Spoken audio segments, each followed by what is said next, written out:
Graça e paz, irmãos. Quando o pastor me fez o convite para estar aqui, nesse aniversário de 39 anos de existência da igreja, eu falei para ele, sem nenhuma hipocrisia, é um motivo de muita honra, pode ter certeza. Muito obrigado, pastor, pelo convite. Obrigado, igreja, pelo carinho com que tem nos recebido. Obrigado ao conselho da igreja e a todos os irmãos que de alguma forma têm manifestado o carinho para comigo. Muito obrigado. Quando o pastor Zé Erivaldo fala assim, trabalhei 2 anos no sertão da Paraíba, foi nosso primeiro trabalho como pastor. Antes já tínhamos tomado conta de igrejas, tanto em Garanhuns como em Lagoa Seca. Quantas vezes o pastor foi conosco para lá. E quero dizer aos irmãos que Deus nos abriu uma porta para irmos fazer um curso lá no Nordeste dos Estados Unidos. E naquele momento um grupo da igreja presbiteriana que pertencia a uma igreja batista, na época tinham 2 igrejas batistas e uma Assembleia de Deus para brasileiros. Tinha uma para português, também assim, bem acerca de onde a gente começou o trabalho. E eram 12 irmãos. 12 irmãos e eles estavam divididos. 8 de um lado e 4 do outro. Tanto que o grupo que pediu para que nós ficássemos era o grupo dos 8. E aí, quando nós continuamos o trabalho, começamos em julho, demos continuidade em julho, porque eles tinham começado há uns 2 meses antes. Nós, então, tínhamos 48. E o pastor que ia para a igreja não conseguiu o visto, fez várias tentativas, então eles nos pediram para ficar. Organizamos a igreja e hoje nós temos o culto lá em torno de 300 pessoas à noite e umas 170 a 200 pessoas na parte da manhã na escola dominical. Para a glória de Deus, o trabalho tem se solidificado, temos tempo próprio. Com 10 anos nós terminamos de pagar. Com 5 anos compramos o templo e com 10 anos terminamos de pagar. E começamos outros trabalhos que passamos para outras igrejas, porque não tínhamos condições de fazer tanta coisa e preferimos ficar centrados naquilo que Deus tinha nos colocado. E Deus nos abençoou. Hoje eu estou aposentado, mas quando a gente olha para trás, vê que grandes coisas o Senhor fez por nós. Por isso nós estamos alegres. E eu louvo a Deus, porque Ele nos sustentou, tem nos sustentado. Muitas vezes tivemos grandes dificuldades, mas como foi citado aqui, nosso Deus é maior do que as dificuldades. Temos visto Deus operar maravilhosamente. Talvez a maioria ou quase a totalidade não sabe, mas eu já preguei aqui nessa igreja, só que eu não conheci. Só quando eu olhei a foto foi que eu lembrei. Eu preguei nessa igreja, 1986. Faz bastante tempo. E voltei agora. E para surpresa minha, foi a igreja que eu visitei há tanto tempo atrás. E eu quero louvar a Deus por esta oportunidade que Ele me dá. Irmãos, nós vamos ler a palavra de Deus no livro de Hebreus, no capítulo 11. E eu gostaria de ler com os irmãos do versículo 1 até o versículo 7, 8, 9, 10. Versículo 10. Vamos ler? Vocês podem ficar de pé? Eu gosto do senta-levanta, porque vocês vão passar bastante tempo sentados agora. O tempo é 1 hora, né, pastor? Pastor Otávio, é 1 hora o tempo agora? Ou foi de manhã só? Eu não prego 1 hora, pode ter certeza.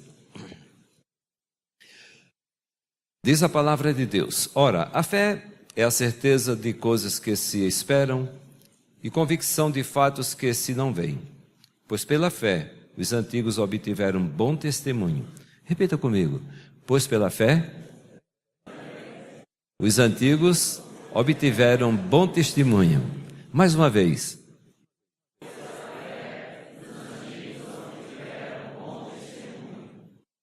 Por isso, nós vamos citar alguns nomes daqui a pouco, tá? Pela fé entendemos que foi o universo formado pela palavra de Deus, de maneira que o visível veio a existir das coisas que não aparecem. Pela fé, Abel ofereceu a Deus mais excelente sacrifício do que Caim, pelo qual obteve testemunho de ser justo, tendo a aprovação de Deus quanto às suas ofertas. Por meio dela, também mesmo depois de morto, ainda fala. Pela fé, Enoque foi arrebatado para não ver a morte. Não foi achado, porque Deus o trasladara. Pois, antes da sua trasladação, obteve testemunho de haver agradado a Deus. De fato, sem fé é impossível agradar a Deus. Porquanto é necessário que aquele que se aproxima de Deus creia que Ele existe e que se torna galardoador dos que o buscam. Pela fé, Noé, devidamente instruído acerca de acontecimentos que ainda não se viam, e sendo temente a Deus, aparelhou uma arca para a salvação de sua casa, pela qual condenou o mundo e se tornou herdeiro da justiça que vem pela fé. Pela fé, Abraão, quando chamado, obedeceu a fim de ir para um lugar que deveria receber por herança, e partiu sem saber para onde ia. Pela fé peregrinou na terra da promessa, como em terra alheia, habitando em tendas com Isaque e Jacó, herdeiro com ele da mesma promessa, porque aguardava a cidade que tem fundamentos, da qual Deus é o arquiteto e edificador. Oremos. Pai bendito, a nossa completa dependência do Senhor nos faz reconhecer a Tua soberania. Tu és soberano. Deus, em nome de Cristo Jesus, que a Tua palavra ela possa penetrar no profundo do nosso coração, da nossa vida, e que possa transformar a nossa maneira de viver. Devemos olhar, Senhor, para os exemplos aqui expostos, para que assim nós possamos, meu Deus, crescer na graça e no conhecimento do Senhor e permanecermos firmes, inabaláveis. Quando o momento de luta, de dificuldade se levantar, nós teremos, Senhor, motivo suficiente para saber da Tua fidelidade e que o Senhor não nos desampara. Senhor, se alguém subiu hoje à noite com a sua fé abalada, que saia daqui fortalecida. Se alguém subiu a este templo, Senhor, sem esperança de vida eterna, que saia daqui sabendo que o Senhor o trouxe para fazer algo diferente na sua vida.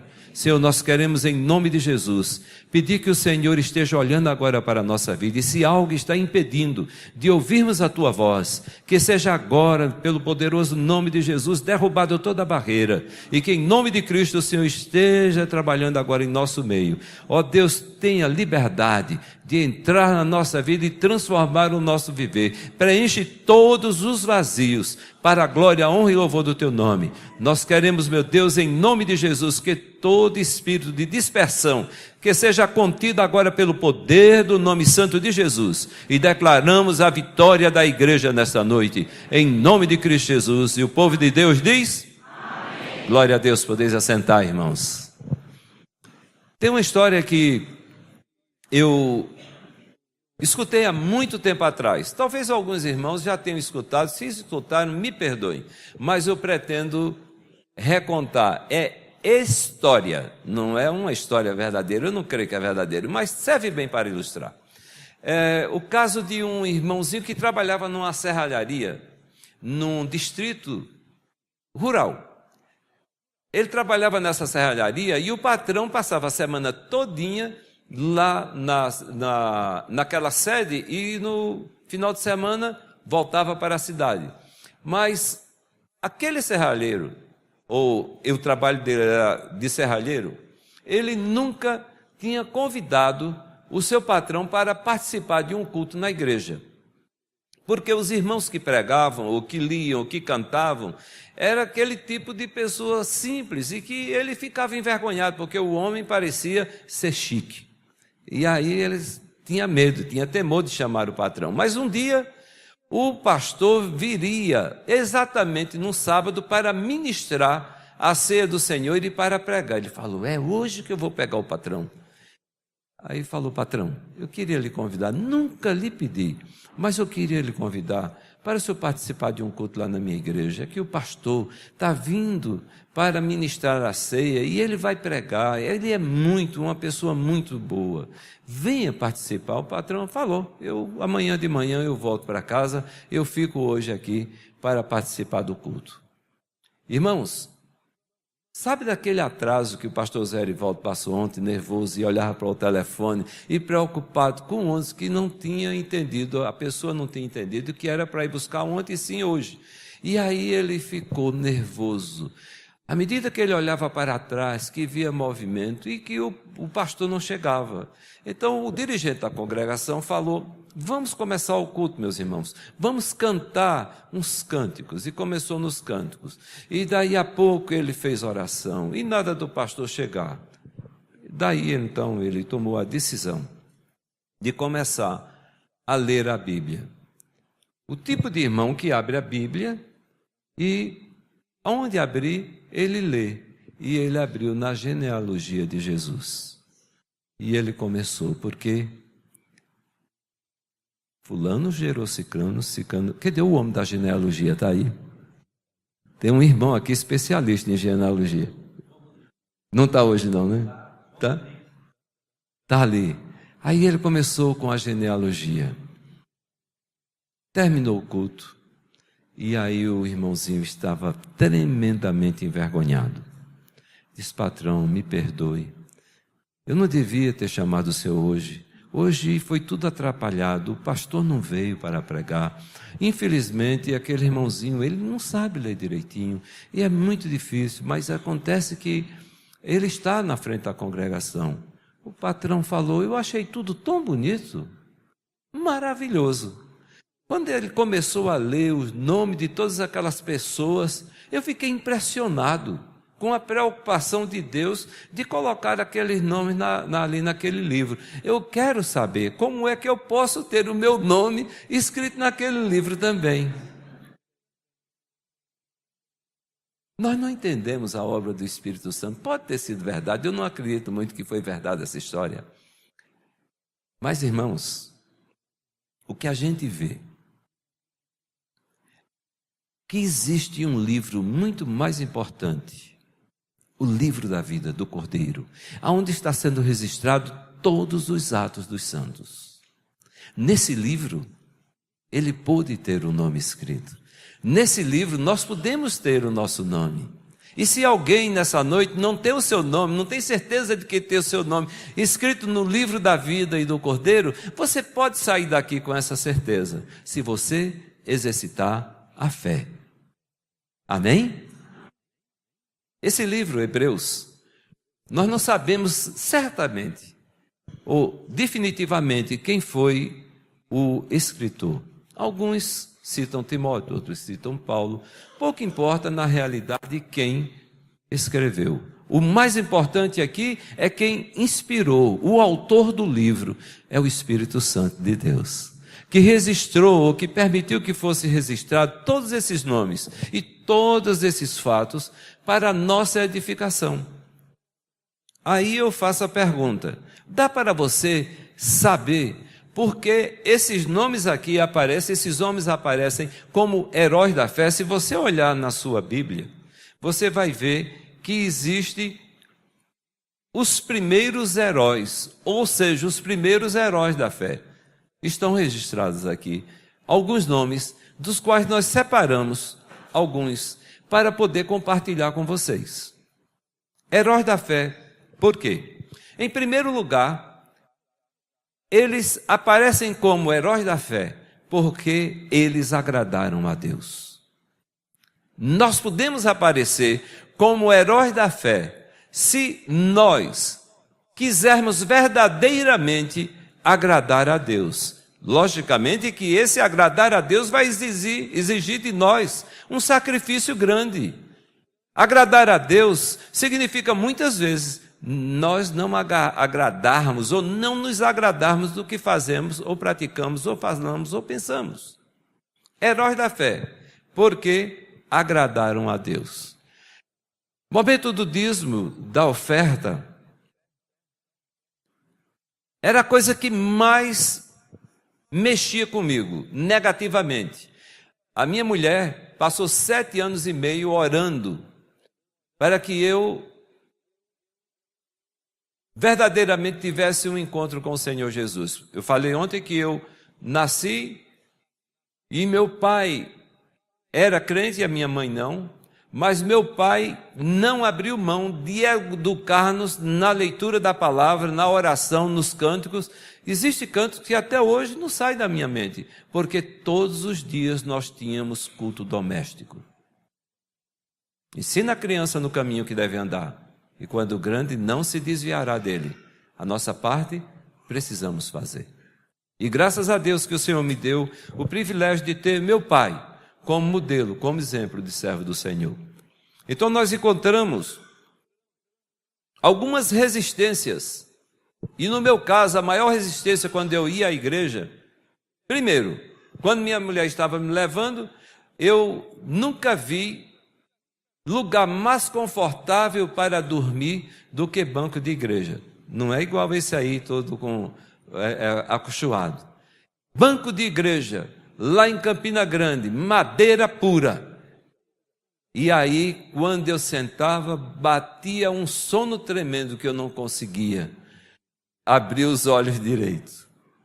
Mas um dia Jesus me libertou. Um dia Ele me despertou e acordou e nunca mais eu tive sono na igreja. Glória seja dada ao Senhor.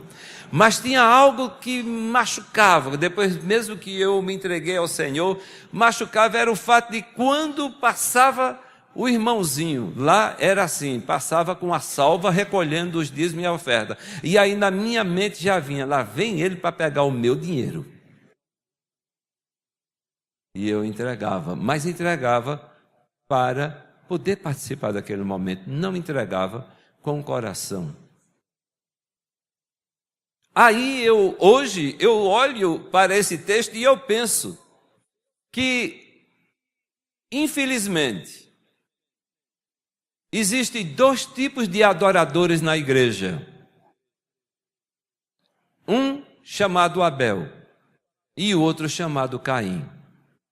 Veja só o que é que traz a ressalva da palavra de Deus a respeito de alguém importantíssimo, que está relatado lá no capítulo 4, versículo 4, a respeito dele, e aqui vem a repetição. Pela fé, Abel ofereceu a Deus mais excelente sacrifício do que Caim, pelo qual obteve testemunho de ser justo, tendo a aprovação de Deus quanto às suas ofertas. Por meio dela, também depois de morto, ainda fala.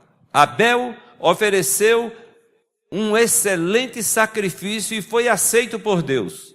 E por conta daquilo que ele fez, ele foi reconhecido como alguém que ofereceu algo do qual Deus se agrada. Deus, ele não ama aquilo que é ofertado, ele ama ao ofertante, aquele que é dizimista, aquele que é fiel a ele. Mas, infelizmente, nós encontramos os Caíns da vida aí dentro da igreja. Pastor Zé Erivaldo falou ali, graças a Deus a nossa igreja é dizimista. Mas eu senti que eu tenho que falar sobre isso, não posso arrancar dali da Bíblia, está escrito. Irmãos, a gente entregar com alegria. Deus ama aquele que dá com alegria. E eu não entregava com alegria. Uma vez fui numa igreja lá em Campina Grande, um culto da semana, a igreja congregacional do Catolé, um bairro lá de Campina Grande. E quando foi o momento da oferta, que eles tiravam oferta na semana, foi o momento da oferta, eu peguei, tirei com raiva eu sei que era 10, faz tanto tempo que eu não sei se era 10 reais, 10 cruzeiros novos, tem tanto dinheiro que a gente nem sabe. Sei que eu tirei os 10. e entreguei. E ao sair achei 10. Deus devolveu. É mole? É difícil ou não é uma situação dessa? Aí, meu irmão, minha irmã, a coisa mudou. Porque eu vi que Deus, Ele não aceita aquilo que é entregue apenas para que os outros vejam. Jesus, Ele ficou observando aqueles que traziam as suas ofertas. E Ele percebeu que uma viúva entregou 2 moedinhas de bronze, o que ela entregou. Ele disse, esta entregou mais do que todos os outros, porque ela entregou todo o seu sustento. Existem Caíns que procuram entregar para Deus aquilo que não tem muito valor, ou entrega apenas pela obrigação de entregar. Pela fé, Abel ofereceu excelente sacrifício, o mais excelente do sacrifício do que Caim. Ele entregou das primícias do seu rebanho e da gordura deste. Aí a Bíblia diz que Deus agradou-se de... Eu falei Caim? Abel. Abel ofereceu mais excelente sacrifício do que Caim. Ele entregou das primícias do seu rebanho e da gordura deste. Agradou-se o Senhor de Abel e da sua oferta. E Caim ficou irado. E Deus disse, se você proceder bem, você não será aceito? Então eu encontro aqui no caso de Abel, um exemplo, um modelo para que eu siga e para que eu tenha autoridade na palavra de Deus para falar para você. Ofereça a Deus sacrifício que realmente seja aceito. Agrade a Deus com a sua vida, com os seus bens, com o seu tempo, com o seu serviço. Agrade a Deus, ofereça para Ele um sacrifício que realmente seja agradável. E aí você terá o seu nome não mais escrito neste livro, mas será no livro eterno, aonde fica registrado todos os nossos atos. Pela fé, Enoque foi trasladado para não ver a morte. Ele obteve testemunho de haver agradado a Deus. Viveu numa sociedade corrompida, mas ele não se corrompeu. O mundo fazia, todos praticavam, todos falavam, todos assistiam. Mas ele não. Ele resolveu agradar a Deus com uma vida pura, santa, diante de Deus. Ontem nós fomos comer uma pizza. E infelizmente, lá eu fiquei de frente para uma televisão. Aí eu vi que o que estava passando não apareceu, mas apareceu um povo. Eu pensei, isso deve ser aquele maligno programa do... Como é mesmo? Big Brother. Meu Deus, dá nojo ver, e tanta fofoca, tanta coisa ruim. Quando nós estamos assistindo esse tipo de coisa, nós estamos agradando a Deus? Então você quer ser como Enoque, obter testemunho de haver agradado a Deus, agradar a Deus com uma vida santa, pura. Jesus olharia, Jesus falaria, eu estou repetindo muito isso, Jesus ele agiria da maneira que nós muitas vezes agimos. Se eu quero, se você quer agradar a Deus, você precisa viver uma vida segundo os padrões bíblicos, não segundo o mundo determina, não segundo as empresas e as TVs ficam colocando como algo que deve ser recebido como padrão para a sociedade. Nós não fazemos parte deste mundo. Nós fazemos parte de um reino muito maior. Charles Spurgeon, creio que foi ele, fez a seguinte afirmativa: às vezes eu tenho a impressão que essa casa que eu moro não é a minha casa. Porque ele estava falando da casa celestial. É a nossa nação, o nosso país. É para lá que nós iremos, assim que partimos daqui, é estar com o Senhor Jesus.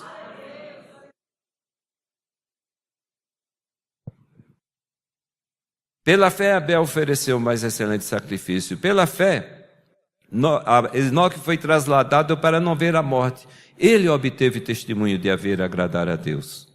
Aí eu peguei um que não faz parte desse contexto foi Enoque, ou Ezequias.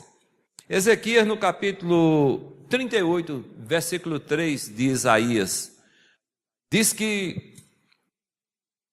um pouco antes que Isaías ele recebeu a incumbência de Deus para chegar para Ezequias e contar para ele, ou entregar uma palavra: olha, arruma a sua casa, porque Deus vai ceifar a sua vida, você vai morrer, você não vai viver. Ele não entregou os pontos, ele virou o seu rosto para o canto da parede e lá ele começou a orar. E aí ele disse, no versículo 3, lembra-te, Senhor, peço-te de que andei diante de ti com fidelidade. Pulando um pouquinho, diz, e fiz o que era reto aos teus olhos. E ele chorou muitíssimo. Ele teve a coragem, a audácia de se voltar para Deus e pedir a Deus que escutasse a oração dele, que tivesse misericórdia, porque ele tinha vivido para agradar a Deus. Aí Isaías recebe a ordem, enquanto ele orava, recebe a ordem, volta, ele vai ter mais 15 anos de vida. E assim foi. E Deus o curou.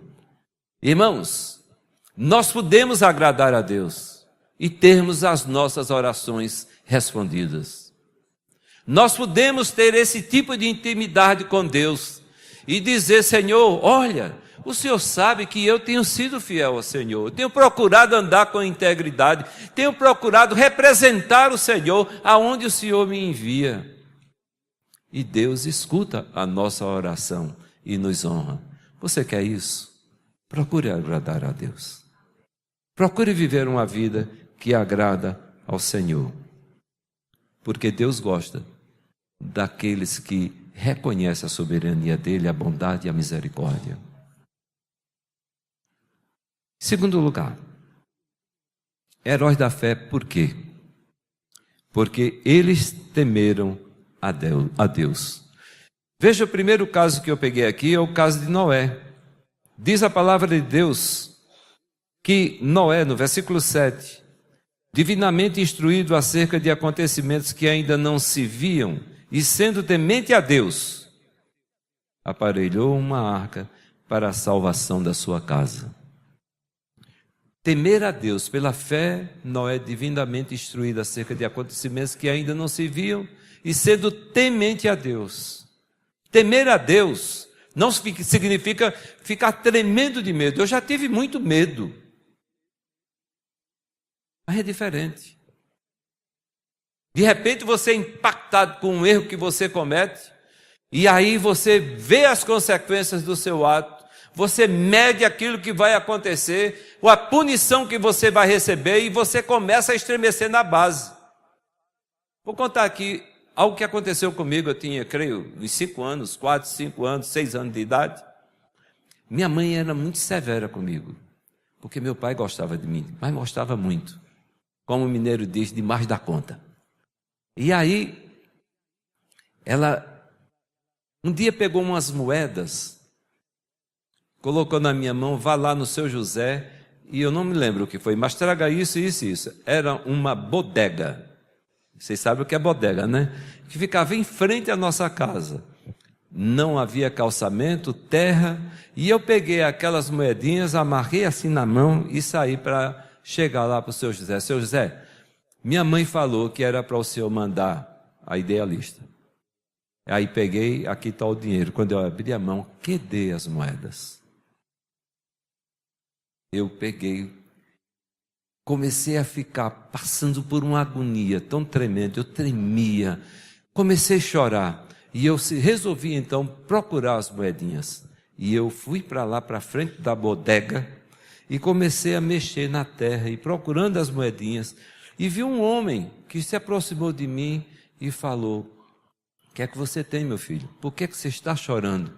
Eu falei: porque minha mãe mandou comprar algumas coisas aqui na bodega do seu José e eu perdi o dinheiro. Disse: vamos lá dentro. Chegou lá: quanto é, seu José? Pagou. Ele foi o meu remidor naquele dia. porque eu ia levar um couro violento. Eu saí todo feliz, porque encontrei alguém que me resgatou. Isso se chama medo. Mas o que o Senhor quer é que você tema a Ele, por amor.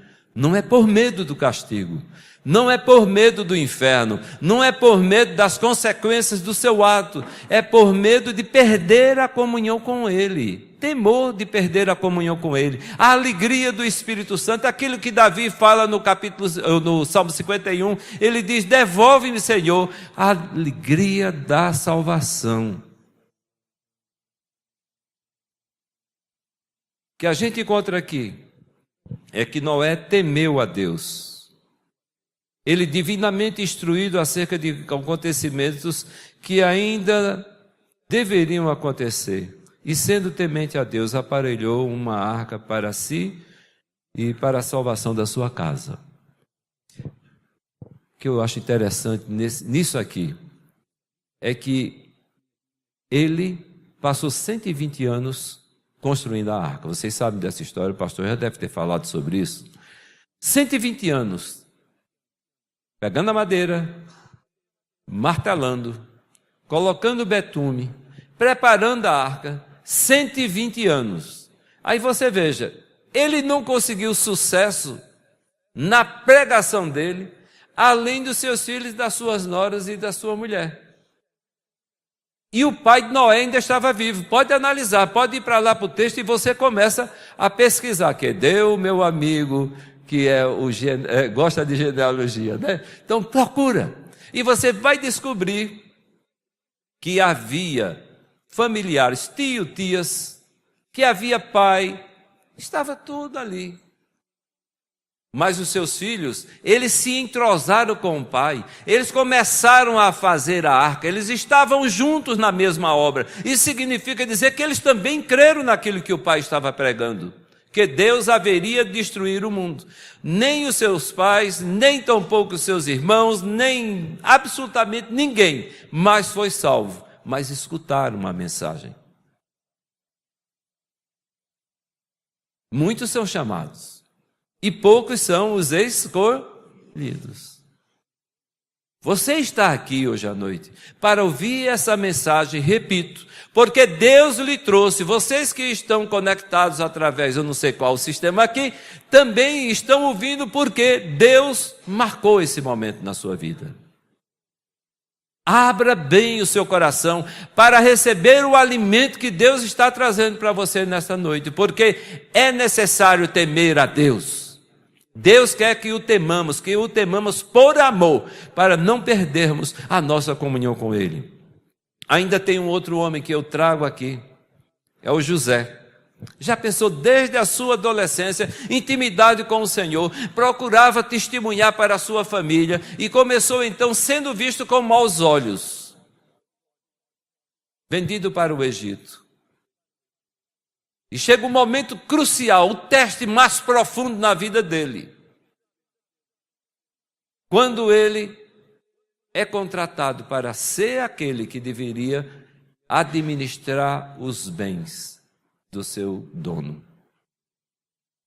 A mulher dele, a mulher do dono, começa tentando a vida de José. Agora imagine um rapaz com aproximadamente 27 anos, no total vigor da sua vida, tentado por uma mulher que tudo indica bonita. Eu não sei, talvez a Rede Record tenha exagerado um pouco, mas é difícil. Não existia ainda este versículo escrito, esse versículo que eu vou repetir agora.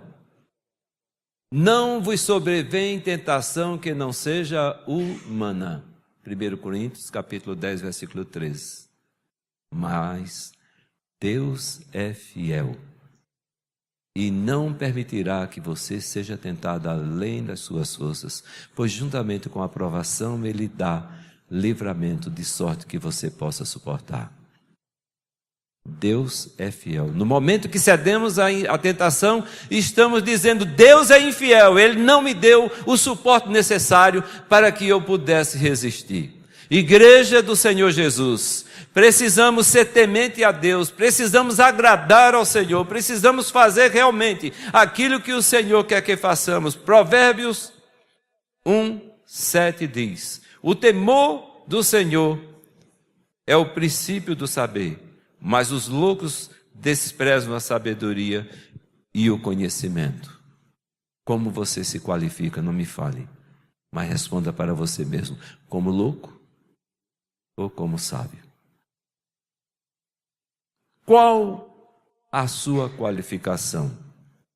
Também em Eclesiastes capítulo 12, versículo 13, quase no finalzinho, o escritor diz: a suma de tudo que se tem ouvido é temer a Deus e guardar os seus mandamentos. Esse é o dever de todo homem. É o dever, é a obrigação, temer a Deus e guardar os seus mandamentos. E para concluir, meus amados, eu quero mostrar a última coisa que eu encontro aqui a partir do versículo 8. Pela fé, Abraão, chamado, obedeceu a fim de ir para um lugar que deveria receber por herança e partiu sem saber para onde ia. Eu vou contar aqui uma coisa para vocês. Durante esses 28 anos, eu recebi cartas, telefonemas, mensagens de e-mail, muita coisa de pastores missionários com chamada para os Estados Unidos. Gente demais. E o nosso sertão? Como é que fica?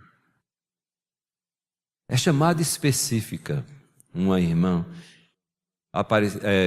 fazia parte da igreja e pediu para que levássemos o caso dela para o conselho, pois ela estava recebendo um chamado específico para a Sibéria. A irmã fala bem o inglês? Eu sabia que não, que estava convivendo. Não falo. Ok. E dá para você falar o chinês? Que línguas você fala? Não, o português. E ela insistiu e moveu gente e o mundo para que ela pudesse ir para a Sibéria. Ela foi. Sabe qual foi o trabalho missionário dela? Tomar conta de crianças dos missionários. Eu não posso tirar o valor de tomar conta das crianças dos missionários. Mas será que não é um desperdício de tempo, de dinheiro, de esforço?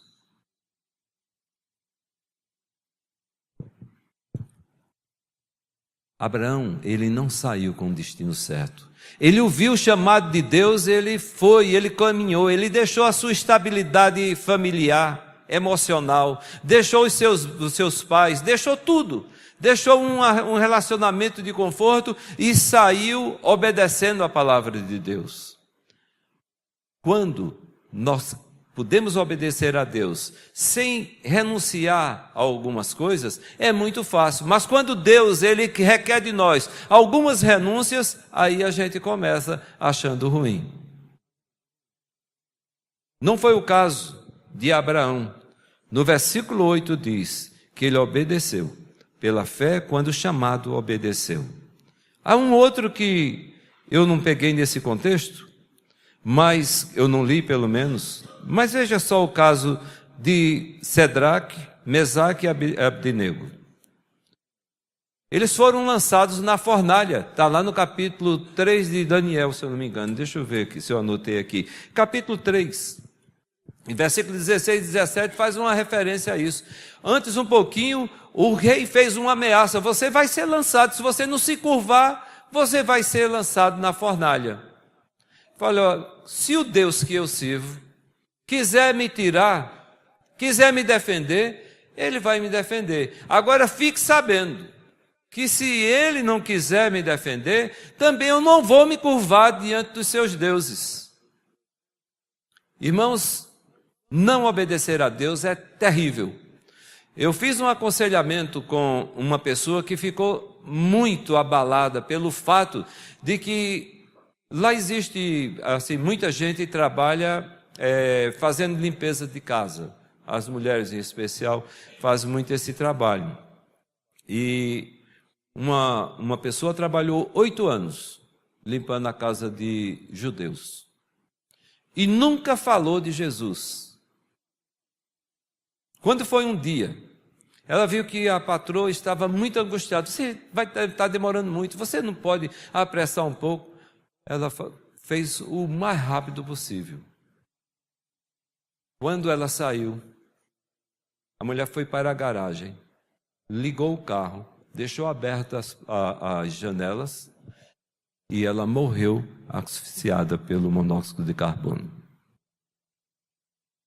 Ela entrou em parafuso. Vocês entendem essa expressão, né? Entrou em parafuso.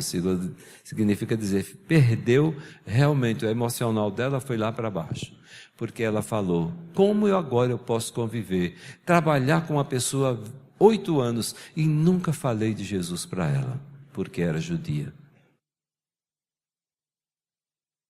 Deus colocou, quem sabe, aquela irmã para estar em contato com aquela mulher, para que ela não viesse a cometer intentar contra a própria vida e morrer sem ouvir dos seus lábios que Jesus é bom e que Jesus pode transformar a nossa amargura, a nossa tristeza em sorriso, em alegria.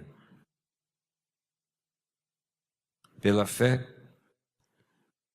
a gente encontra então que Sadraque, Mesaque e Abednego foram livres da fornalha, porque eles obedeceram a Deus. Somente ao Senhor teu Deus adorarás, só a Ele prestar culto. Eu vou falar, eu sou radical, muito radical mesmo. Eu perdi um casal, amigos, mas amigos mesmo. Eu perdi porque nós não nos submetemos a um pedido deles. Eles queriam que nós batizássemos na Igreja Católica, fôssemos os padrinhos da menina, da segunda filha deles. Mas eu pergunto a vocês, será que Deus se agradaria se eu fosse fazer isso? A minha resposta, a minha convicção é que não. Então são mínimas coisas que muitas vezes nós cedemos por questão de amizade, por questão de emprego, por questão de posição social. Em especial numa comunidade como essa, pessoas aqui, lá nós trabalhamos com todo mundo nivelado. Só teve um que foi reconhecido de uma maneira diferente. Foi fazer um trabalho lá e ele era prefeito. Tinha saído de licença e foi trabalhar lá num serviço muito pesado. Aí, aquele que era servido por ele foi fazer trabalho de calçadas, com tijolos. E ele era a pessoa que levava o material, trabalho muito duro. E aí a pessoa que fazia, o rapaz que fazia a montagem, aí chegou e falou para ele, seu fulano, eu já trabalhei com muita gente aqui. Até dentista, advogado já trabalhou comigo, mas eu nunca tinha trabalhado como prefeito. Obrigado. Oh, irmãos, o que a gente vê é que a posição social muitas vezes nos leva a fazer determinadas coisas que não glorificam a Deus. Precisamos entender que nós nunca vamos agradar ao Senhor se quisermos agradar ao mundo. Ou nós não somos desse mundo ou pertencemos somente a este mundo. Não tem como viver uma vida para agradar a Deus e para agradar o diabo. Existe uma divisão quase imperceptível. Ou você está de um lado ou do outro, ou você luta contra Deus ou a favor de Deus. Ou você sobe ou desce. Ou você é verdadeiro, ou você é mentiroso, ou você é fiel ou é traidor. Não tem meio termo nisso. Eu sou radical, desculpa. Ou não desculpa. É melhor não desculpar. Então o que a gente encontra aqui é a fidelidade de Sadraque, Mesaque e Abednego. Eles falaram, nós morreremos, mas nós não vamos nos curvar diante dessa estátua. Aí eu pergunto, é ou não é uma prova de fogo? E para concluir, a gente encontra também um homem logo à frente no capítulo 6, versículo 22. Daniel. O rei entrou numa arapuca, o rei Dário entrou numa arapuca, os inimigos de Daniel levaram o rei a baixar um decreto, e aí no momento crucial, que era para ele se curvar, ele diz que não se curvaria. E quando foi no outro dia que foram ver o que tinha acontecido com Daniel, Daniel estava vivo. Deus tinha dado livramento. E está ali em Daniel 6:22. Quando o rei perguntou o que foi que aconteceu, ele disse, o meu Deus enviou o seu anjo e fechou a boca dos leões, ou aos leões, para que eu não me fizesse dano, porque fui achado, ou não foi achado, foi achado em mim, inocência diante dele. Também contra ti, ó rei, não cometi delito algum. Ele obedeceu a Deus, não se curvou diante de outros deuses. E eles têm os seus nomes escritos neste livro, porque agradaram a Deus, porque temeram a Deus e obedeceram a Deus. Como eu iniciei, o homem não podia ter o seu nome escrito neste livro, na Bíblia, porque já foi encerrado e selado. Mas o livro da vida do Cordeiro está aberto e pode ser escrito o seu nome e os seus atos.